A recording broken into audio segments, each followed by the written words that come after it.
He's dead. So we don't know what he was thinking. We don't know what was going on in his mind. That makes him an easy target for the defense today because they can stand up here and pile on him and destroy his reputation, and he can't speak for himself. That happens a lot in homicide trials. Blame the victim who can't speak for themselves. So I'm going to tell you a little bit about Joseph Rosenbaum, and you've heard some testimony about him. He had been in the hospital, left it that day, had a clear plastic bag with his possessions, toiletries, a water bottle. We've all seen this. You get it in the hospital.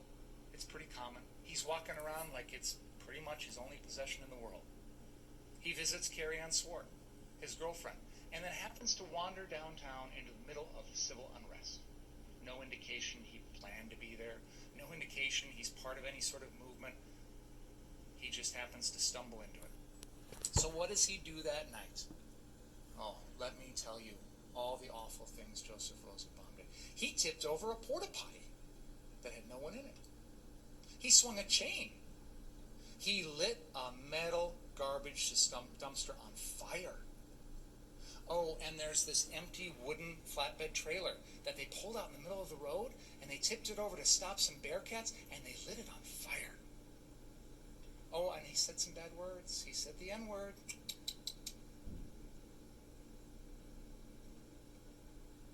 If he were alive today, like Joshua Zeminski, I'd probably try and prosecute him for arson, but I can't because the defendant killed him. But that's the way we deal with people that do these things. When you commit arson, we prosecute you. We don't execute you in the street. And I'm not that Joseph Rosenbaum did condone that kind of behavior. Not at all. But he didn't deserve to die for it.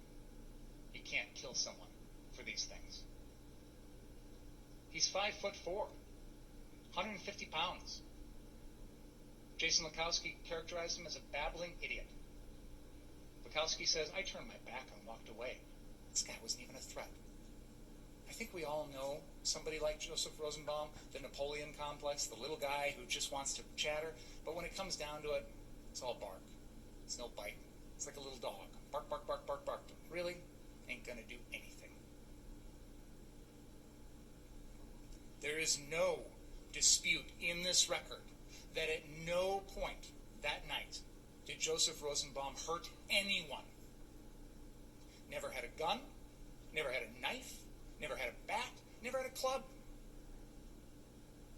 And in the Drew Hernandez video, that fight at Ultimate Gas that we showed you, he's being shoved around by the crowd like a rag doll. And yeah, he's mouthing off, he's talking a lot, but he doesn't actually threaten anybody, doesn't actually hurt anybody.